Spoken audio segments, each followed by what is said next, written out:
withdrawing funds held by Wells Fargo can be done easily through various methods. Follow these steps to ensure a smooth withdrawal process. Step 1. Gather necessary information.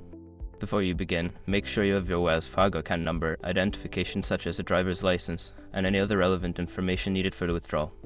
Step 2. Choose your withdrawal methods. Decide how you want to withdraw your funds. You can choose to use an ATM, visit a branch, or transfer funds online. Each method has its own set of instructions. Step 3. Withdraw at an ATM. If you choose to use an ATM, locate a Wells Fargo ATM near you. Insert your debit card, enter your PIN, select the withdrawal option, and choose the amount you wish to withdraw.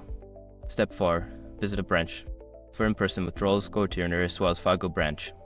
Bring your identification and account information. Speak to your teller and request the amount you wish to withdraw. Step 5. Online transfer. Before filing a refund or dispute, use the sroc.com link in the description to open the refund dispute deadline calculator and confirm your deadline. Once you have completed these steps, your funds should be successfully withdrawn. If you encounter any issues, consider contacting Wells Fargo customer service for assistance.